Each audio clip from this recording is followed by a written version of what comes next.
The only way to stop a revolution is by refusing it to start.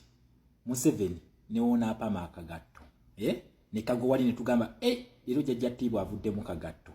Togenda ku stopping a revolution na kugamba era bannayuganda nabagamba nti you will never regret the day you spent your data. From day one, follow your wampa, share jokola, ne data goteekako okundaba. You will never spend, you will never regret that. Otherwise, hojja kugamba Shama, thanks in the New Uganda. Nabagamba, tugenda mu New Uganda. Nabagamba the real powers ezakola zino beast, zenyini zezagala okubajjako. This is Donald Trump yet again. Katusoke tumuwulire. Then nzije twongereyo eno bagiyita American foreign policy ebadde efuga Uganda eyo.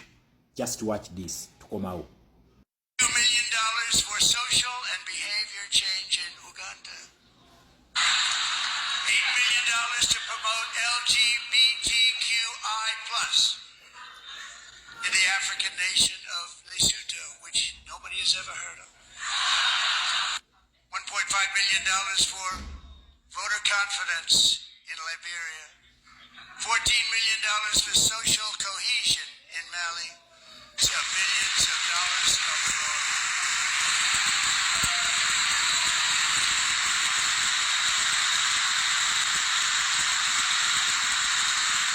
So we've taken back the money and reduced our debt to fight inflation and other things.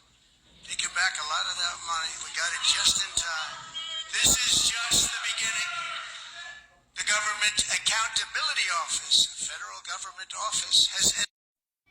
Ezo zonna ssente ezo omutumbu avo oyo zabadde wabula nakugambye ekintu kimu nga sinneeyongerayo mpaka not kagondi ka subscription ko ku Shama Fat munyambe munkulizeeko kweno kwana account eno munyambe munkulizeeko naye ina kyekola era kya tabbu nnyo gwatannagirabako genda yo girabe bagiyita Shama Fat oba genda ku bio yange kuliko linki okone ku linki egenda kutwala ku account yo mpeka ka subscription otekeko ka notification button buli mba ataddeyo video ogenda kuba okolaki obifune bigenda ono aba batumba avo babaddenga batubba ssente zino zonna America ebadde eziwa Uganda nabagamba olutalo lwe tubaddemu baluyita economic sabotage kwavuwaza Museveni tumulumbe ngaali yala awe tuli bagiyita American foreign policy okitegera olutalo baluyita economic sabotage lwe tubaddemu kakati tuze mu domestic policy era mu domestic policy wanakugali mu Uganda tugenda kutandika bupya domestic policy zino ngawe mwatu wetu atandikira ku foreign policy history wazo ne domestic policy tugenda okuyita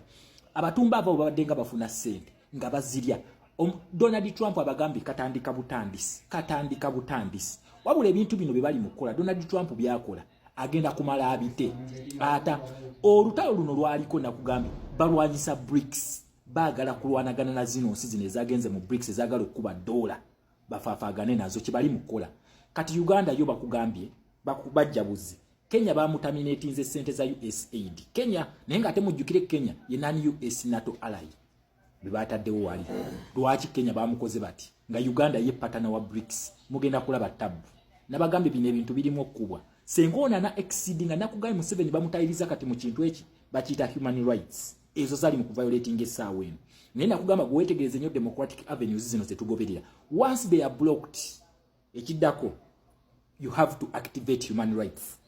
How do you activate human rights? Kusituka. Wosituka ebisigadde bireke. UN charter weri nakugambagambe tugenda tandika bupya domestic policies zino. Tugenda zidda mu bupya. Okitegera nazo mugenda kuzitegeera. Museveni alina ebintu bya ddukaawo. Kyovula bakulemesa okusituka. Ne bino byonna mugenda kubitegeera lwaki. Teri muntu abasomesa policies zino. Teri wano mujja kubitegeera. Wano mugenda kubitegeera. Kati Donald Trump amugambi katandika butandise zo sente bazistopinze zonna. Okitegera bazistopinze. Kakati twagala kulaba what next for Museveni's government. Kikyagenda okutuzaako. Ayina ki ekirala. Kakati katubalinde. Okitegera.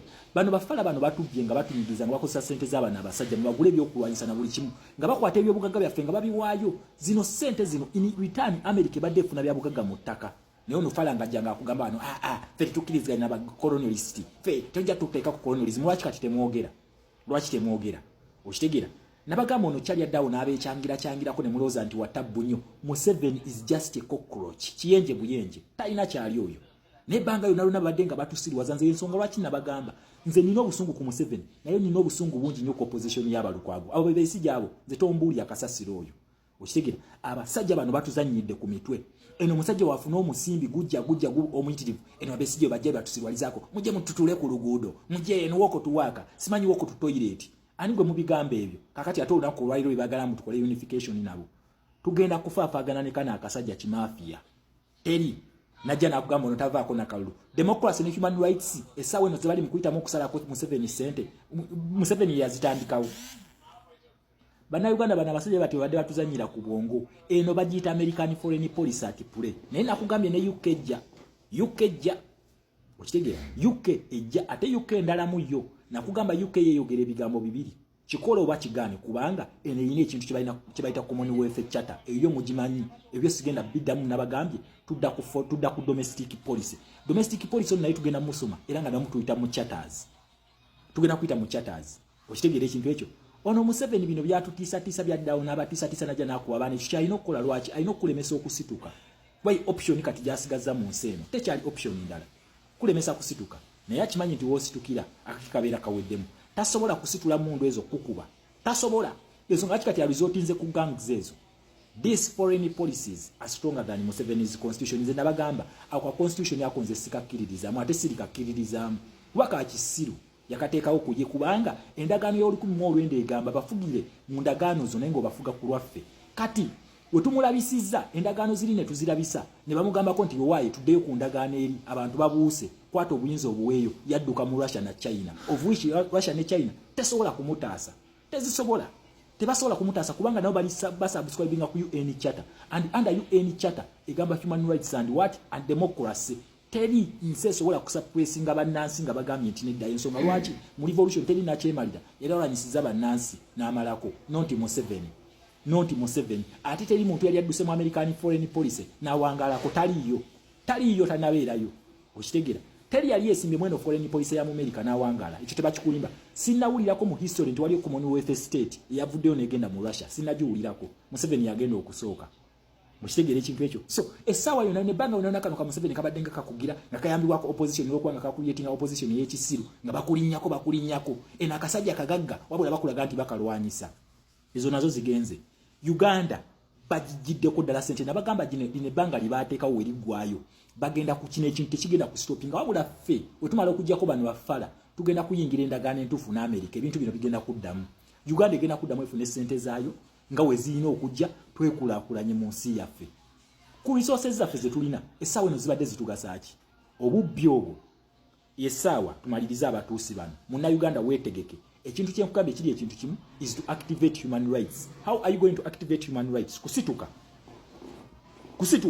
tujjeko kafala kaneno nga kiwedde tekyali kira teri kulanga kulala tuyina kusituka tujjeko kafala kana ate nabagambye ne main branch bagiri bize Rwanda naye rugenda kwa kana kasajja kano kabadde katufugira Rwanda kabba sente zaffe n'ebyobugaga byaffe ne kabitwanika kulaakulanya Rwanda nga kakimanyi nti we walina okuva backup plan okujja okwongera okutu operatinga kati naye main branch bagiri bize era Kagame sawa yonna we tumutuusiza naye weewo banange mwongeze omuliro abaana ba Twitter abaana ba X mwongeze omuliro abaana b'oku ground tuli wamu mu kino foreign policies zikola abaana b'oku ground ku diaspora twongere okwekalakaasa we are going to get our country back kano ka dictator kano kali mu end game yako kali mu kicks of a dying horse signs zonna ziraga wabula tugenda kalumbanga kaliyala kano ka Museveni kayale zo Donald Trump azimaze buli janti bamuwana wali wano kyali webirevo ono sikyamulaba wakola video oyo munoonya oyo webirevo oyo yatugamba ngono kaze agenda kwa Museveni sente nabagamba mutegerenga policies zino wezikola mulebeke kusirwazanga banna Uganda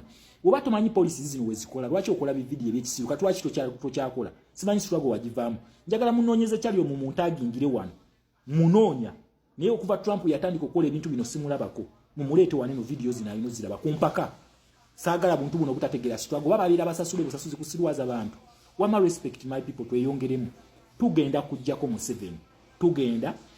Museveni ekyo kyo nkibabuulira kubanga all odds zonna ziraga nti yes president waffe endagaano gye yatugamba gye yatukolera n'atugamba tugenda kulumba kyali ono nga yala ndowooza mugiraba kati tugenda kulumba Museveni nga yala tugenda kufaafagana naye ate nga aliko ne sanctions nga n'emikono egyo misibe tugenda kufaafagana na kiwedde bakwata obasibe naye ne makomera eyo twetaagayo ba commanders abagenda okumenya amakomera just watch the space respect mwenna.